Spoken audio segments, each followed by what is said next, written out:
Саламатсыздарбы урматтуу көрүүчүлөр. Бул жакта менин баракчама катталгандарга баарыңыздарга салам айтам. Ким орозо кармап аткан болсо, орозоңуздар кабыл болсун. Менин бүгүнкү темам кыскача эфир жасамакчымын. Темам ошол бул жерде жазылып тургандай эле. Садыр Жапаров сам себя загнал дегендей, как обычно жапайы жаныбарларды бушка, аскага камагандай эле өзүн өзү аскага, жарга камады. Себеп дегенде ал айтты. Текебаев акча алган. Буга Феликс Кулов күбө катары айтып берет, тастыктап берет. Болбосо Зубаналиев тастыктап берет, жана мен өзүм тастыктап берем деп өзү айткан. Өзүн дагы ошол тастыктап берүүчүлөрдүн катарына кошкон. Бирок тилекке каршы ал тастыктап берүүнүн ордуна Текебаевди актап салды. Эми анда эки вариант бар да. Же ал туура эмес болуш керек, же Садыр Жапаров өзү туура эмес болуш керек, же Текебаев туура эмес болуш керек. Бул жерде третьего не дано дегендей эле үчүнчү вариант жок. Же Жапаров туура эмес айтты, Текебаев акча алган деп, же анда Текебаев отуруш керек. Эгер алган болсо. Текебаевдин ак деп акталып чыгып аткандыгы, мен анын акталып чыккандыгына каршы эмесмин. Эгер ал сот аны актаса, ал эркиндикке чыга берсин. Бирок анда Садыр Жапаров өзү жалганчы болуп калгандыгын коомчулук тастыкташ керек. Садыр Жапаров өзү айтпадыбы, мен тастыктап берем деп. Тастыктай албады. Демек ал коомчулуктун астында жаза басты. Бул деген жана бийлеген танцорлор деп коет эмеспи? Бийчилер алдыга бир кадам таштап, анан аркага 2-3 кадам таштап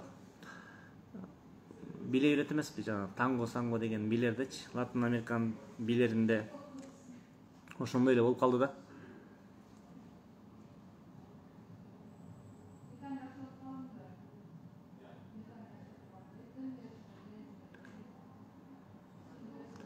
Мен бул жерде Эрболду эфирге чакырайын дедим эле.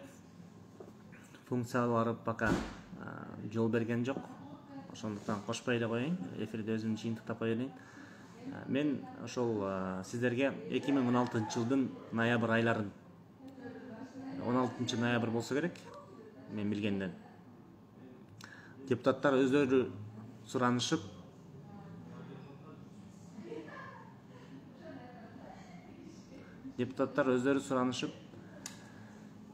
бул жака эфирге кирем дегендерге карап калдым.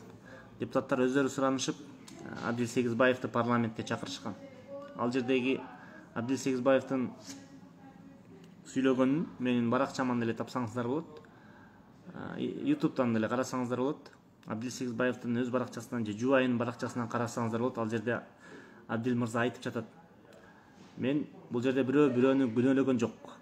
То есть ал өзүн айтып жатат. Мен башка бирөөнү күнөөлөгөн жокмун деп. То есть Текебаевди күнөөлөгөн жок. Болгону ага берилген тапшырма боюнча ал териштиргенге мөөнөт сураган. Ал айткандай 3 күн мөөнөт, 3 күнүн ичинде териштирилген ошол маселе. Анан ал жерде ГКМБ же прокуратура Текебаевга карата кылмыш ишин козгогон эмес. Жана анын аброюна шек келтире тургандай ошондой бир айыптоолор болгон эмес. Болгону коомчулукта бир кандайдыр бир деңгээлде Текебаев жөнүндө жалаңкыч, акча алган турбайбы деген бүдөмүк ойлор пайда болгон. Анысы өзү чындык. Бирок Текебаев мындай бирөөнүн сөзү менен эмес, же айтканы менен эмес, уктум дегендей маалыматтар менен эмес, факт менен далилденген жок. ошонун колунан кармап калган жок. Баягы орусча айтканда не пойман не вор дегендей. Эч ким анын колунан кармап калган жок. Ошол себептен мен уктум эле деп, мен көрдүм эле деп Өмүрбек Абдрахманов айтып чыккан оппозиционер саясатчылардын бири, мурдакы Ата Мекен партиясынан өзү депутат. Терс пикирди бир топ депутаттар айткан. Айткандан кайткан да депутаттар бар, бирок акыркы өзүнүн кызматына ыраазы болгондугун билдирди. Өмүрбек Субаналиев Садыр Жапаров айткандай тастыктап берди.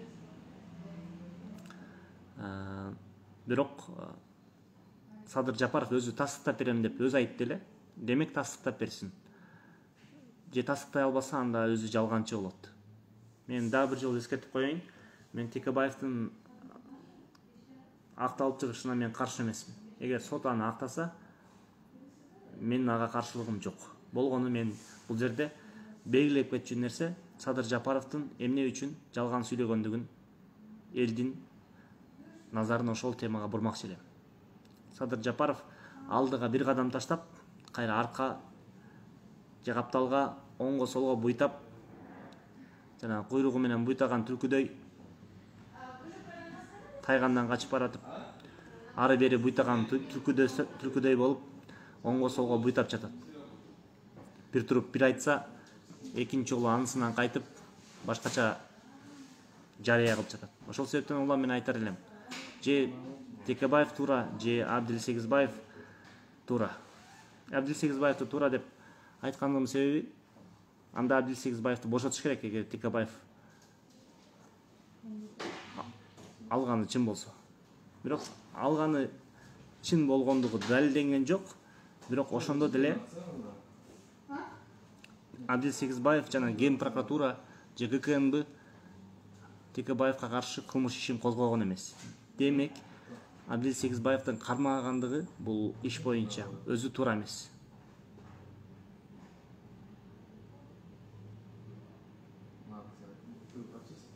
Мен ушул нерсеге элдин көңүлүн бурмакчы элем.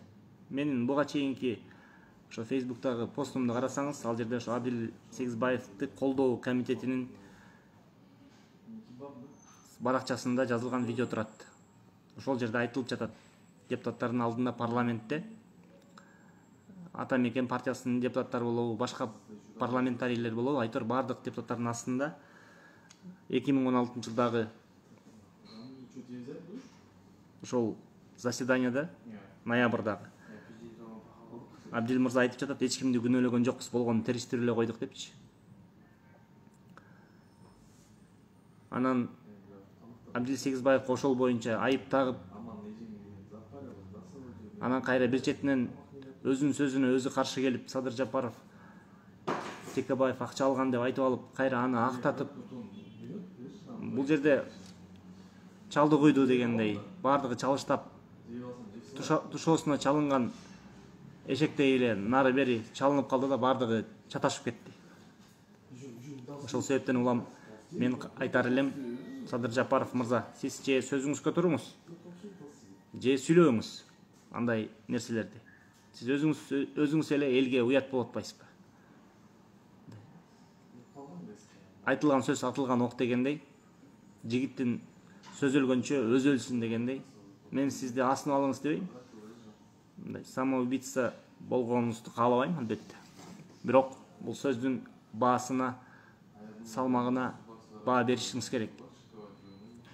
Өзүңүз бирди айтып, кайра кылган ишиңиз башкача болсо, бул жигитчиликке жатпай калат. Эгер сиз Жапаров Садыр Нуркожоевич, эгер сиз Текебаевди алган десеңиз, анда эмне үчүн аны актадыңыз? Эгер ал албаган болсо, жана акталып аткан болсо, анда сиз эмне үчүн тастыктап бере алган жоксуз? Мен тастыктап берем дедиңиз. Анда сотко эмне үчүн күбө катары келген жоксуз? Сизге ушул суроону салмакчы элем. Жана менин акыркы талабым жана суранычым, Абдил Сегизбаев мырзаны үй камагына чыгарып бериңиз жана актап бериңиз. Башка маселеде болбосо дагы, ушул маселеде сиздин сөзүңүз Текебаевди колдобостон эле өзүңүздүн сөзүңүз ошо Текебаевди алган деген Абдил Сегизбаевди колдоп жатат. Бирок ошондо деле эскертип коюш керек. Абдил Сегизбаев Текебаевга кылмыш ишин козгош керек деген пикирди депутаттардын астында айткан эмес. Болгону ошол маселени териштиргендигин айткан. Текебаевга же башка ата мекенчилерге кылмыш иши козголгон эмес. Болгону ошол маселе териштирилген. Абдил Сегизбаев мырзага токулган 6 иш бул бардыгы юридикалык жактан негизсиз. Ар бир ишин бирден териштирип берсе, мындай жөнөкөй эле мындай элден уктум, күнөөлүү экен, демек камалыш керек, кусуш керек деген сыяктуу азыркы уудуу болуп кеткен тенденцияны ээрчибей, чын өз башы менен, өз акылы менен ойлонгон жарандар болсо, мен ошол суроолорду 6 ишин бардыгын юридикалык жактан карап чыгышыңыздарды суранам. Жана мен ошол коргоо комитетин жетектеп туруп, башка Абдил мырзанын колдоочуларына кайрыларым. Ушул ишти биз сөздөн ишке өтүп, чыныгы аракетчилдик менен, дилгирлик менен иштешибиз керек. Интернетте эле баатыр болуп, ардемени жазып, колдойбуз деп жазган ооба туура, ал дагы керек. Бирок иш жүзүндө биригишип, бир жеңден кол чыгарып дегендей жапа тармак ушул ишти алып барган. Жеке мага эле керек эмес. Бул баарыбызга керек, өлкөбүзгө керек. Биздин өлкөдө бардык нерсе сот болобу, бардык процесстер калыстыктын чегинде болуш керек. Рахмат. Жана барыңыздарга дагы бир жолу айтам, орозоңуздар кабыл болсун. Жана мага салам айткандарга дагы, сиздерге да саламаттыкты тилейм.